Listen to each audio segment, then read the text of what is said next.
Are you the person that your family members call when they're trying to find out information about somebody else in the family or to remember a story that someone had told in the past? You may be a story keeper. Stay tuned, let's talk about it.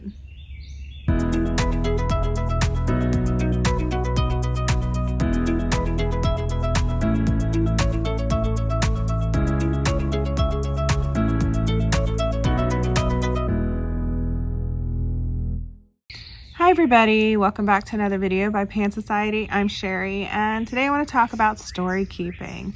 Story keeping is collecting family stories. When you're talking to your elders or a family member from the past, you get a lot of these shared during family reunions. But I really want to stress and invite you and encourage you to do more of it now, because our families are becoming more spread out across the world. Maybe we're not talking as much, or because that we're so connected through social media that we forget to share these stories with each other. And I think they're very important because they share, or they show where we come from, who we are, and possibly where we're going. It's a way of teaching our kids and ourselves lessons about life, and they're helpful when you're trying to heal family trauma.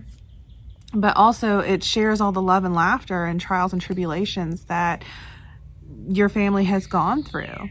I recently had some distant relative reach out to me through one of those ancestry sites, and I actually had information for them, which is funny because it didn't really resonate with me, but it was amazing what they could do with the information because it pertained more closely to their side of the family. So it's always great to have these small mini moments and remember them and share them whenever you can, because it's very connective.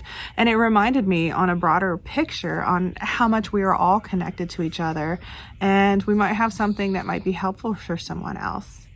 Now, for being a story keeper, it's always great when you're listening to your elders, because we're always like, yeah, you told that story before, or we don't want to hear it because you don't have time.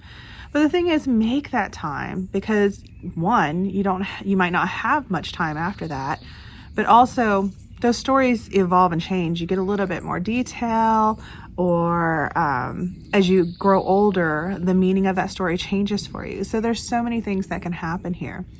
Now, the most amazing thing too for me is you might not be the only story keeper in your family. And I found this out recently. So I wouldn't say I'm necessarily a story keeper. This is something I'm working on, but I also realized that I have relatives that I don't really talk to that often.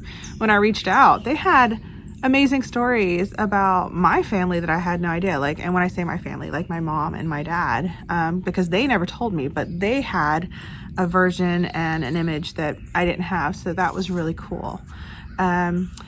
I get when there are situations where families aren't tight-knit or there are issues. So remember, there's always ways to circumvent that. But, you can always get information here or there, but you can also figure out what went wrong and where, so that maybe you can fix it. Anyway, I invite you to do a little bit of story keeping yourself if you feel so inclined. Thank you so much for sharing your time with me today. Don't forget to comment, share, like, and subscribe, and I'll see you next time in the next Pan video.